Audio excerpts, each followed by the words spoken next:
আরবি ঘরে ছিল, বলল একটু বিরিয়ানি রান্ধো, ওয়েদারটা ভালো, দেখা যায় সুন্দর ওয়েদার, বিরিয়ানি খাই। আমি তো বিরিয়ানি রাঁধতে পারি না, তাই আমি বললাম যে আমি তো বিরিয়ানি রান্নার পারি না, কাঁচা হাতের বিরিয়ানি, তুমি এত পাকা পাকা হাতের বিরিয়ানি খাও, কাঁচা হাতের বিরিয়ানি কি তোমার ভালো লাগবে?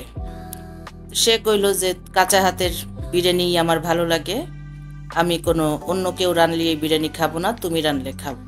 গেলাম খুশিতে খুশিতে বিরিয়ানি রাঁধতেছি, এই যে আলু ভাজতেছি। তা চুলে এমনই চুলে যে গ্যাসের 3টে চুলে আছে, দিন রাইতে কোনো সময় গ্যাস থাকে না, তাই কারেন্টের চুলে কিনছি। সেই কারেন্টের চুলেও ভালো, চুলেও অসুবিধা না। তবে পাতিল নামক যে জিনিস, এটা আসলে পাতিল না, কড়ইও না, এটা একটা গামলা। এই গামলায় যতই তেল দেই, সেই তেল এক কোনায় পড়ে থাকে। এখন কোনা কানসিতে যাইয়ে ওই আলু সেদ্ধ করা লাগে, শেষে গোস্ত দেওয়া লাগে বিরিয়ানি রান্নার জন্যে। এই ভুলে গেছিলাম, গোস্ত দেওয়ার আগে আমার দেওয়া উচিত ছিল এই গরম মশলা, এই যে এইগুলোরে কয় হচ্ছে তেজপাতা, লবঙ্গ, এই লবঙ্গ তেজপাতা, নাকফুল একটা আছে, এই সমস্ত জিনিস আগে তেলে দিলে একটু বিরিয়ানিতে বাসনাটা ভালো কয়, খাওয়ায় মজা লাগে। তাহলে সুবিধা হলো গামলায় পাইলাম, যে গামলায় গোস্ত দেওয়ার পরেও দেখলাম যে এক পাশ ফাঁকা এবং সেখানে তেল পড়ে রয়েছে, দিলাম, বাসনা বাইরে এলো। এরপরে পেঁয়াজ দিলাম, দেখলাম যে ভদ্রতা করে চামচ দিয়ে কুলেবে না, পুরো পেঁয়াজটাই দিয়ে দেওয়া লাগবে, তাই পেঁয়াজের দানি উপর করে ঢেলে দিলাম, যা সব পেঁয়াজ দিয়ে দিলাম। পেঁয়াজ দেওয়ার পরে যে নর্মাল অ্যাবনর্মাল কোনো মশলাপাতি দিয়ে বিরিয়ানিটা রান্না হয় নাই, সব আদা রসুন জিরা ধুইনা আর হচ্ছে হলুদ, শুকনা মরিচের গুঁড়া, লবণ, তেল, এটা দিয়ে এই বিরিয়ানি। এর মধ্যে দুইটা মশলা অবশ্য অ্যাবনর্মাল মশলা আছে। একটা হলো আমার বিয়েই বাড়ি চিটাগাং থেকে গরুর গোশত খাওয়ার জন্য আমার বড় বউডারে বিয়েই বাড়ি থেকে মশলা পাঠাইছিল, গরুর গোশতের মশলা বানাইয়ে। এখন কি জানি ওরা দিয়ে কি মশলা, অনেক পদের মশলা দিয়ে বানায়। বড় বউরে জিজ্ঞেস করলাম, বড় বউ কবার পারলো না, আমিও জানি না, তবে ওটা গরুর গোশতের মশলা, চিটাগাংয়ের, এটা খুবই নামকরা মশলা, তাই দিছি। আর একটা হলো এই যে তান্দুরি রেশমি কাবাব বানায় যেই মশলা দিয়ে, সেই মশলা দিছি, সেটা আমি একটা রেস্টুরেন্টেতে নিয়ে আইছিলাম।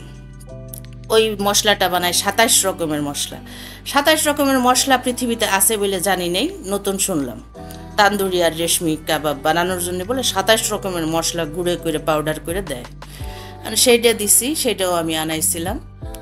সেটা দেওয়ার পরে এই যে গোস্তর ভিতরে সব কিছু দেওয়ার পরে এই যে আলু আর এই যে হলো গিয়ে বলে বেরেস্তা, এটারে তা বেরেস্তা রাইখে দিছি, যে পরে পোলাও হয়ে গেলে দিব। এখন একটু মাহাই জোহাই দিলাম, এই উপের নিচ করে দিলাম মশলা চুলের উপরেই, যাতে গোস্তের ভিতরে মশলাগুলো যায়, ঘ্রাণ বাইরে।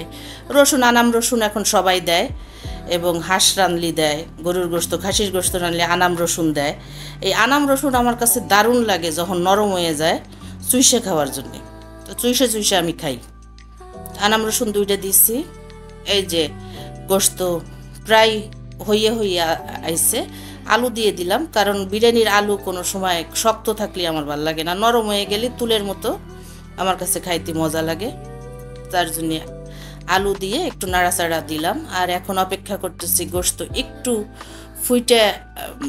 ফুইটা মানে সেদ্ধ হয়ে আসলি চাইলটা দিয়ে দিব। এই যে চাইল দিলাম, চাইল এই ঝুড়ির ভিতরের থেকে ফেলাবার যাইয়া অবস্থা খারাপ হয়ে গেল, কোনো সময় পড়ে না, থাবড়ায় থুবড়ে গুতেইয়া শেষে উপর করে গামলার সাথে দিলাম এক বাড়ি, চাইল সব পড়ে গেছে। চাইল মিশাই দিছিলাম, চাইল ফুটেও গেল তাড়াতাড়ি।